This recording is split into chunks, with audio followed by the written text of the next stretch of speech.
The world explodes in a flash of orange and a wave of compressed air. Splinters of wood and chunks of dark earth rain down from a black sky. A young soldier, his face smeared with grime and sweat, is thrown against a wall of sandbags, the breath knocked from his lungs. The night, just moments ago filled with the drone of insects and the humid stillness of the Vietnamese jungle, is now a symphony of destruction. Muzzle flashes blink like malevolent fireflies in the distant tree-line, a prelude to the cracking whip of incoming rounds. This is November 18th, 1967. This is Firebase Cudgel near Kai B. And for Sergeant Sammy Davis, the world has just been torn apart. The Firebase is a tiny island of American presence carved out of the Mekong Delta. A circle of mud, sandbags, and heavy artillery, home to the men of the 9th Artillery Battalion. Before the first mortar fell, the air was thick with the smell of damp earth and diesel fuel. A single bare bulb casts a yellow cone of light over a soldier cleaning the bolt of his M16 rifle. Another scrawls a letter home, his pen scratching against the paper, his brow furrowed in concentration. The giant steel barrels of the 105mm howitzers point silently towards the oppressive, black wall of the jungle, patient guardians in the deep night. A sense of routine, of another long night to be endured, hangs heavy in the air. Then a whistling shriek cuts through the calm. The first round lands with a deafening crump, sending a geyser of dirt into the air.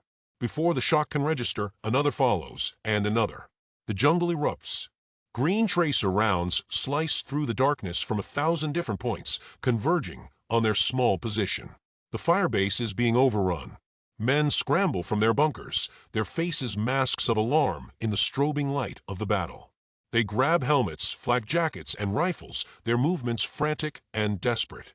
Sergeant Davis finds an M60 machine gun, its heavy steel cool in his hands. He slams a belt of ammunition into the feed tray, braces the weapon on a sandbag, and pulls the trigger. The gun bucks against his shoulder, a deafening roar that joins the chorus of chaos. A stream of hot brass casings ejects into the mud beside him. He sweeps the weapon back and forth, firing short, controlled bursts towards the flickering lights in the trees. The air grows thick with the smell of cordite, a choking, metallic haze that clings to the back of the throat. Around him, his comrades return fire, their shouted commands barely audible over the din of automatic weapons and the concussive boom of mortars. A terrifying new sound joins the battle, the deep, guttural roar of their own artillery. A howitzer crew nearby frantically works their massive gun, firing illumination, rounds that pop high above, casting a ghostly, flickering daylight over the scene. In that stark, white light, Davis sees them. Figures moving through the trees, closing in. But then a horrifying miscalculation. A friendly artillery shell, fired from another American position, falls short. It screams down not on the enemy, but directly into their own lines. The explosion is catastrophic. It lifts Sammy Davis off his feet and hurls him through the air.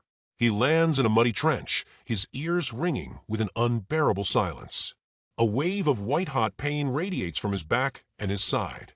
He pushes himself up, his vision blurry, the world tilting on its axis.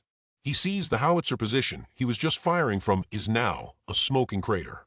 The men are gone. He looks down at his own uniform and sees the dark, spreading stain of blood.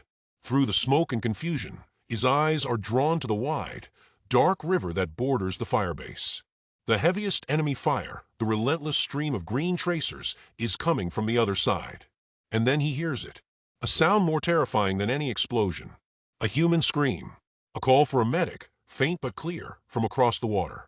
He sees them, 3 American soldiers cut off and pinned down on the far bank. They are wounded, exposed, and alone.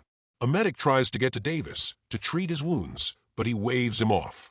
A look of unshakable resolve hardens his features. He crawls through the mud to a deflated air mattress, its rubber slick with grime. His mind is clear. There is no choice to be made. He shoves the mattress into the dark, churning water of the river. He has to go. The cold water is a shock, stealing the air from his already aching lungs. He lies on the flimsy mattress, paddling with his hands, a lone figure in the vast, dark expanse. The river is a shooting gallery. Enemy bullets stitch the water all around him, kicking up tiny plumes of spray that glitter in the hellish light of the battle. Each splash is a reminder of how close death is.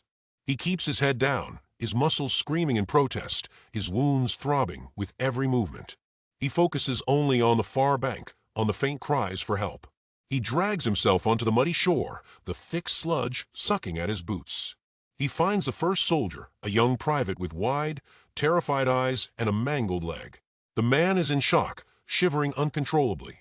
Davis says nothing. There are no words for this. He simply grabs the man, hauls him onto the air mattress, and begins the agonizing journey back.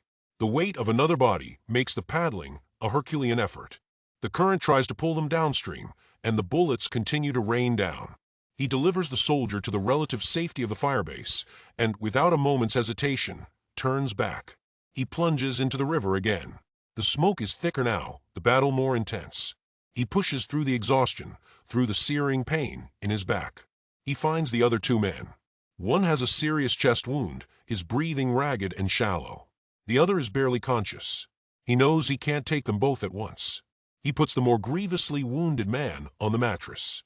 For the other, who can't swim, Davis wraps an arm around his chest, holding his head above water. He kicks, he pulls, he fights the river itself. Every muscle fiber is on fire.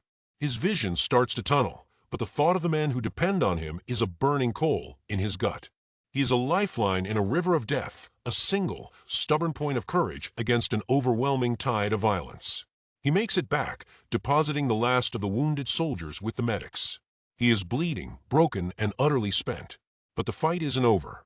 He hears shouting from a nearby howitzer crew. They are still firing, a lone cannon holding back the tide, but they are desperately low on ammunition and exposed. Ignoring the hands that try to pull him towards a stretcher, Davis stumbles to his feet. He limps towards the artillery piece, his body a canvas of pain.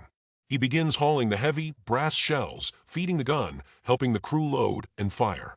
Then he grabs a discarded M16 rifle. He stands beside the thundering cannon, a wounded sergeant who refuses to quit. He braces himself and begins firing single, aimed shots into the darkness, providing cover for the artillerymen as they work. He will not lie down. He will not stop fighting. He fires until the rifle is empty, then finds another. The cannon roars beside him, a defiant answer to the enemy assault. His actions, his sheer refusal to yield, inspires the few defenders left. The line holds. As the first, pale fingers of dawn stretch across the sky, the enemy fire slackens, then fades. An eerie silence falls over the battlefield, broken only by the groans of the wounded. The rising sun illuminates a scene of total devastation. The firebase is a ruin of splintered sandbags, smoking craters, and twisted metal. The ground is littered with spent shell casings. In the quiet aftermath, surrounded by the wreckage, Sergeant Sammy Davis finally allows the medics to reach him. He has a broken back. His body is riddled with shrapnel. He has done the impossible. 1 year later, the scarred landscape of Vietnam is replaced by the polished floor of the White House. A young man, standing tall despite his injuries, bows his head slightly. The President of the United States, Lyndon B. Johnson, drapes a blue ribbon around his neck. At the end of it hangs a 5-pointed star of gold, the Medal of Honor, for his actions on that single horrific night, for repeatedly crossing a river under heavy fire to rescue 3 wounded comrades, for refusing medical treatment to man a machine gun and help fire a howitzer. Sergeant Sammy Davis was recognized with his nation's highest award for valor. His courage was not the absence of fear, but the triumph over it, a singular flame of defiance that burned bright in the darkest of nights. Tell me your favorite war story I should talk about next. Don't forget to subscribe and like the video.